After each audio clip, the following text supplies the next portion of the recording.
The kingdom of Velmer was bright and peaceful under the rule of Queen Helena.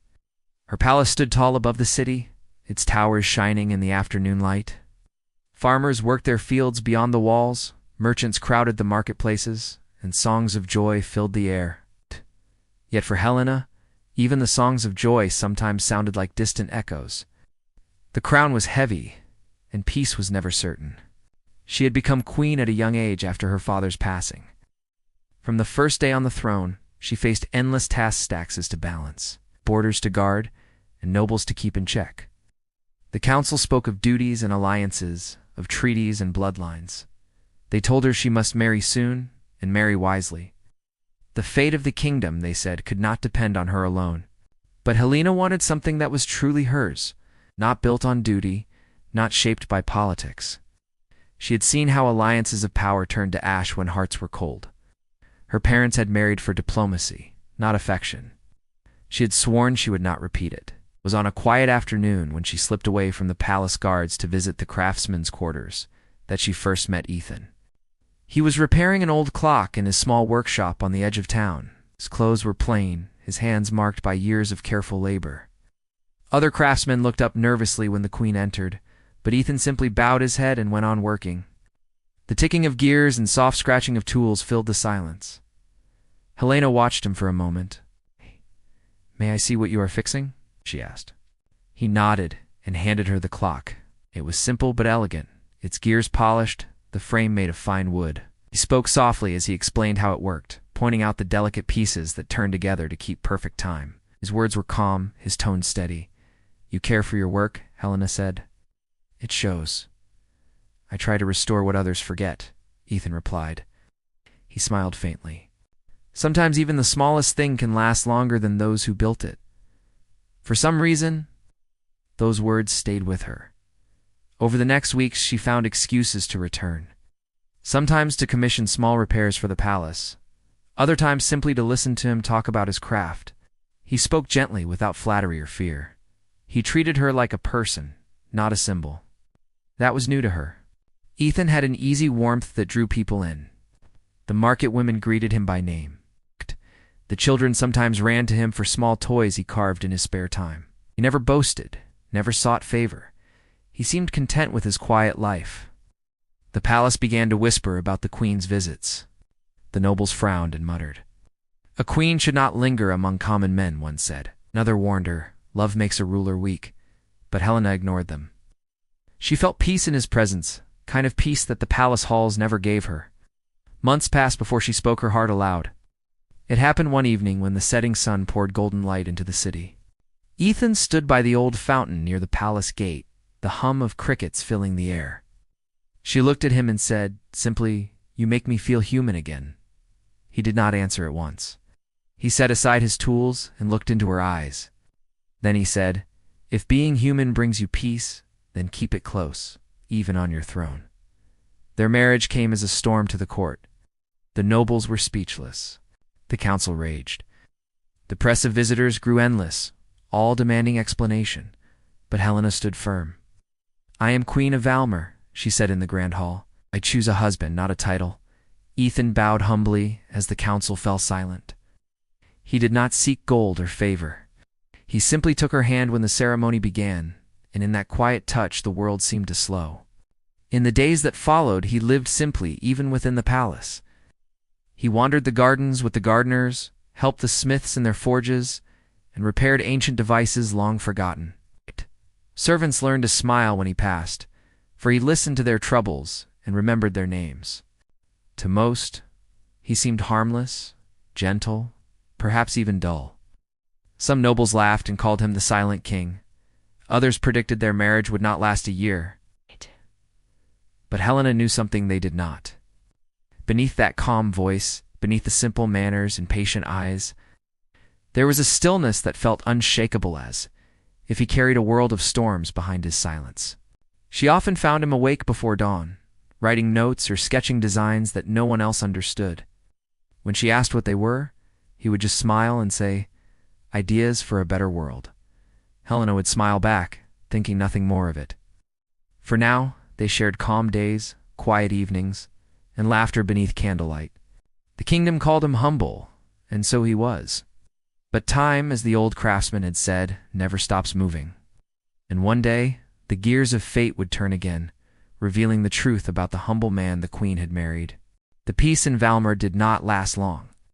A year after the queen's marriage to Ethan, messengers began arriving with grim news. Small villages near the borders were being attacked.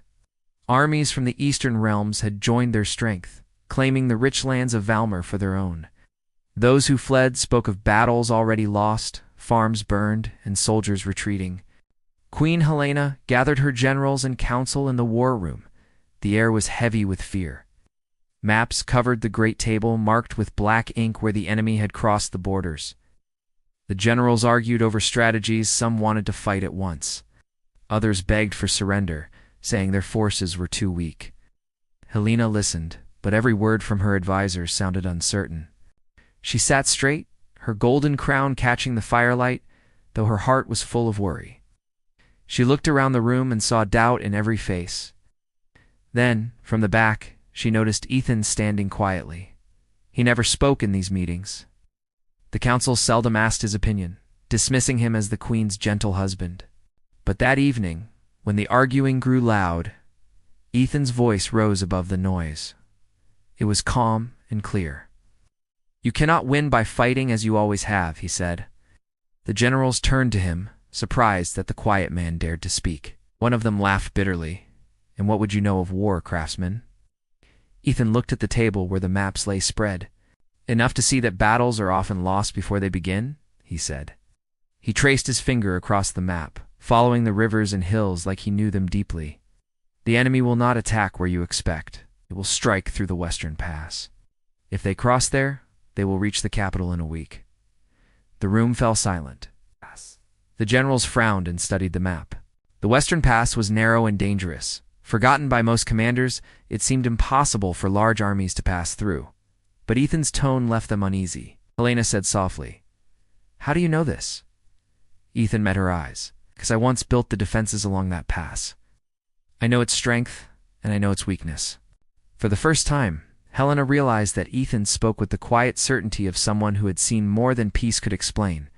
The council murmured among themselves, confused. She turned to her generals. "Then we will strengthen the Western Pass." At once, over the next days, Ethan worked with the army engineers. He moved through the barracks and workshops with purpose. Soldiers who once dismissed him now followed his directions almost without question. He drew strange designs on parchment, instructing craftsmen to forge parts they did not understand. Helena watched from the walls as her husband oversaw the work. The calm craftsman she had married seemed a different man now. His voice carried command. His eyes studied every movement like a soldier reading the battlefield.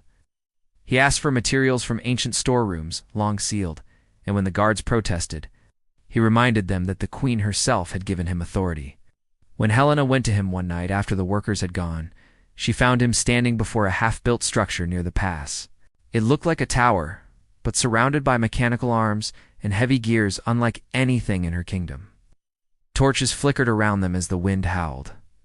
"What are you building?" she asked. He turned slowly, his face lit by the orange glow. "Defenses, hidden ones. They will not expect this."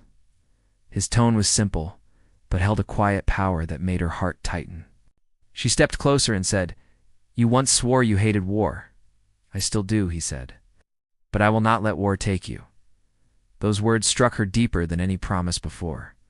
She realized then that Ethan had hidden a part of his past, yet she could not bring herself to question him further.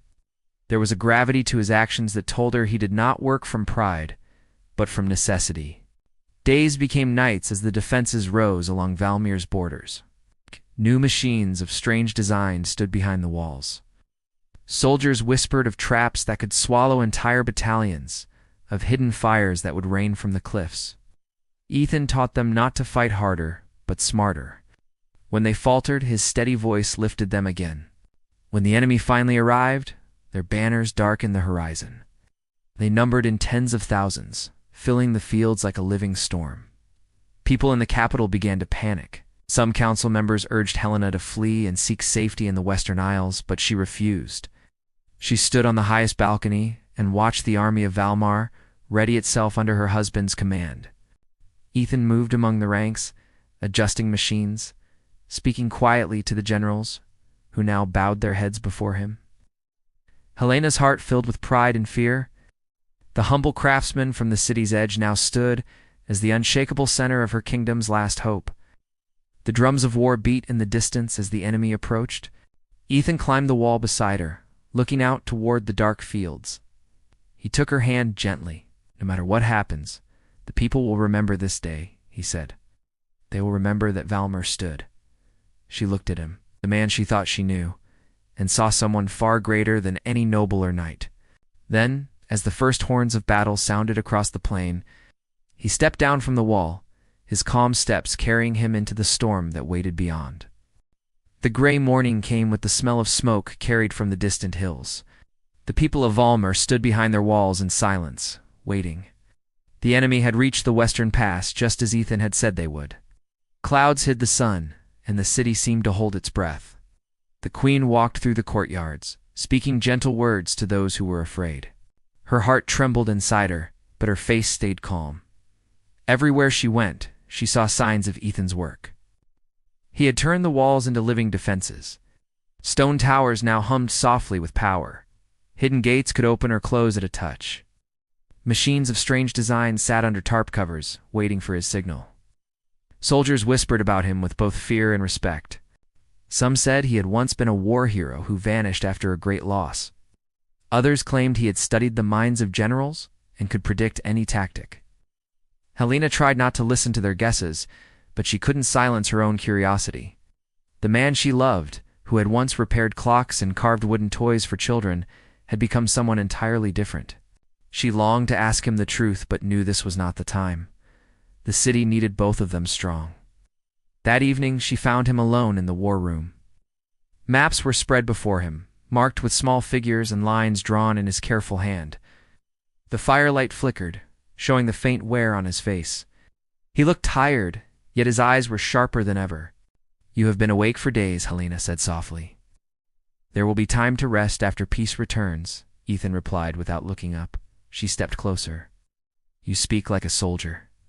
He looked at her then, and for a moment she saw something deep in his expression, something shaped by regret. "I used to be one," he said quietly, "before the Queen of Valmar ever knew my name."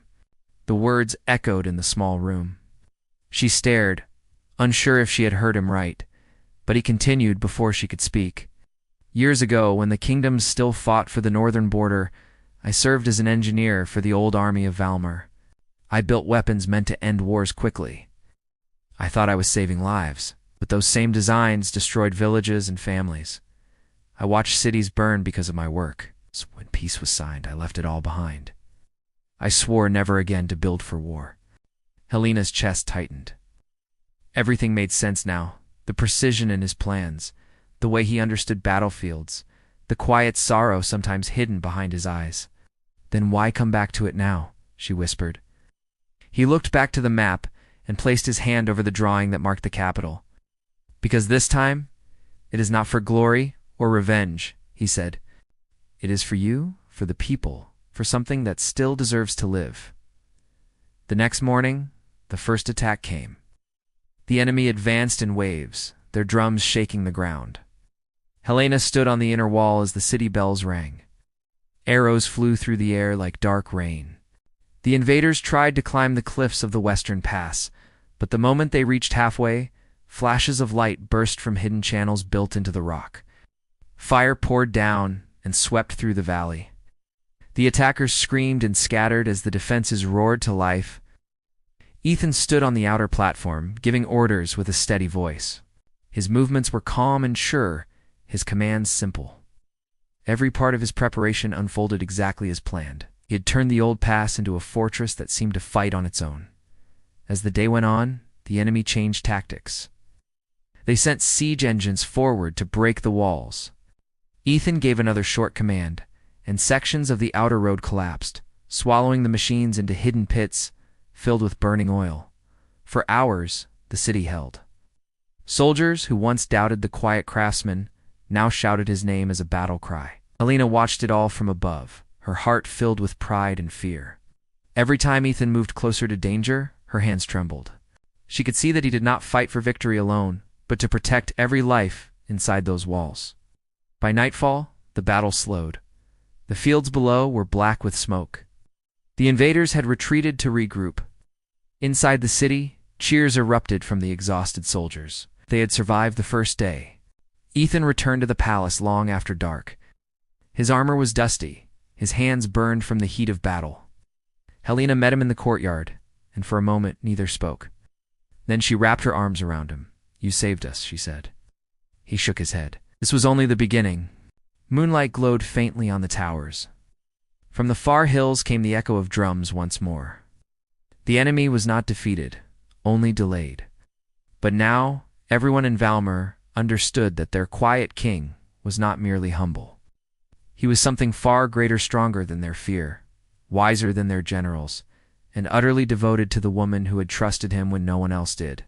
Helena looked into his tired eyes and realized she had never truly known the depth of the man she had married. He was her shield now, standing between her crown and the end of everything. As the drums grew louder again, she whispered, "Then we stand as one." Ethan nodded. "Always," he said. Then he turned back toward the gate where the darkness waited, ready once more to face it. The next dawn came red as fire. Smoke from the first battle still hung in the valley, and the ground trembled with the footsteps of marching men. The enemy returned, stronger than before. Their army stretched from hill to hill, banners waving like a sea of red and black. The sound of drums rolled through the air, deep and endless. In the city, the people rose early to help the defenders. Carts of stones and arrows filled the streets. Children carried water to the soldiers. The queen walked through the gates, her long cloak trailing behind her. She smiled at the frightened faces, touching hands, speaking with calmness, though fear sat heavy in her chest. Helena found Ethan already on the outer wall. The glow of the rising sun lit his face. He stood quietly, studying the plain where the enemy gathered. Beside him, his captains waited for orders. He looked more like a general now than any of those born to noble blood. "They mean to crush us in one strike," he said softly when Helena reached him. "They will not stop this time." Helena looked at the thousands waiting below and swallowed her fear. "Will our defenses hold?" she asked. "They will," Ethan said. "If every man holds his place." He turned to his soldiers, raising his hand. "Today we fight not for land or gold," he called. "We fight for the homes behind these walls, for the faces that trust us. Do not break. Do not run. Valmur stands together." His voice was not loud, but it carried firm and clear.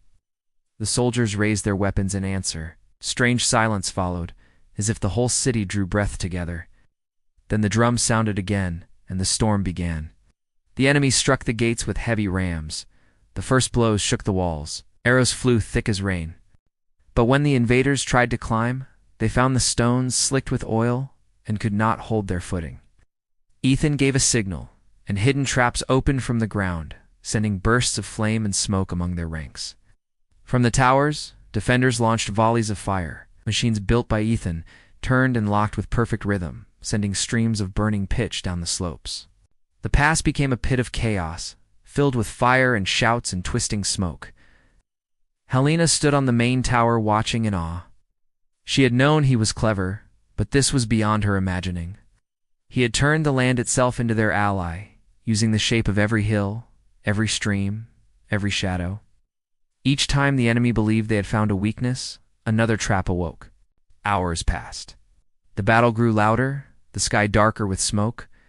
The enemy lord, tall and proud, rode to the center of his army. His armor shone red and gold. He lifted his sword, rallying his men for one last charge toward the gate. "They will break through soon," Helena said, clutching the stone edge of the wall.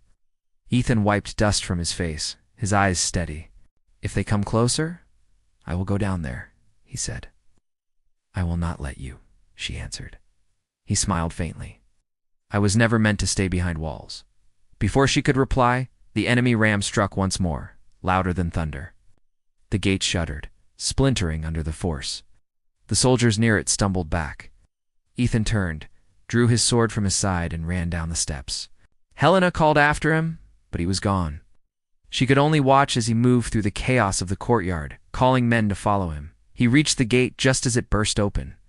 The clash that followed was like the earth itself breaking apart. Ethan fought in the front line, his sword flashing silver in the firelight. Though he had once walked among farmers and craftsmen, now he moved with the skill of someone trained by war itself. Every motion was clean, no movement wasted.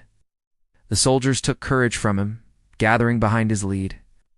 Together they drove the enemy back step by step. The invading commander saw him and dismounted, challenging him in the open field. The two faced each other amid dust and noise. Ethan said nothing. His eyes spoke enough. The duel began, blades ringing sharp and fast. The world shrank to the circle between them. Helena watched from the tower, her breath caught. Steel met steel again and again, until sparks filled the space between them. The enemy commander struck hard, but Ethan answered every blow. Years of buried skill now burned bright. Finally, with one swift motion, Ethan turned, struck, and the commander fell.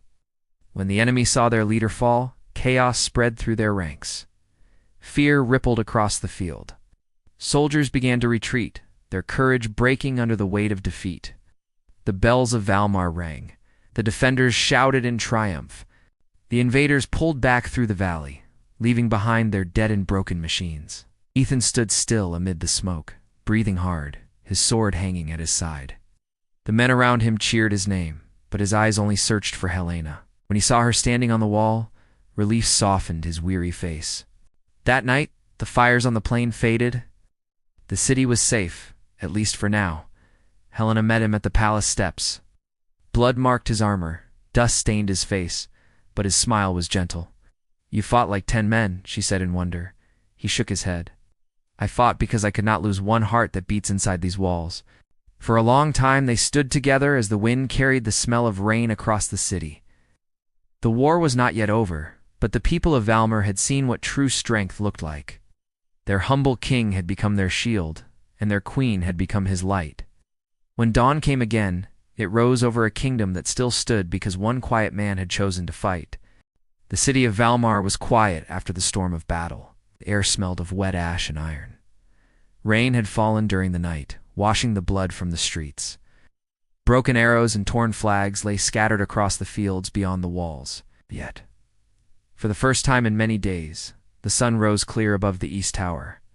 Shining on roofs and cobblestones that were still standing, the people woke slowly, blinking into the light. They had survived. Queen Helena walked through the city streets without her crown, dressed in a plain cloak.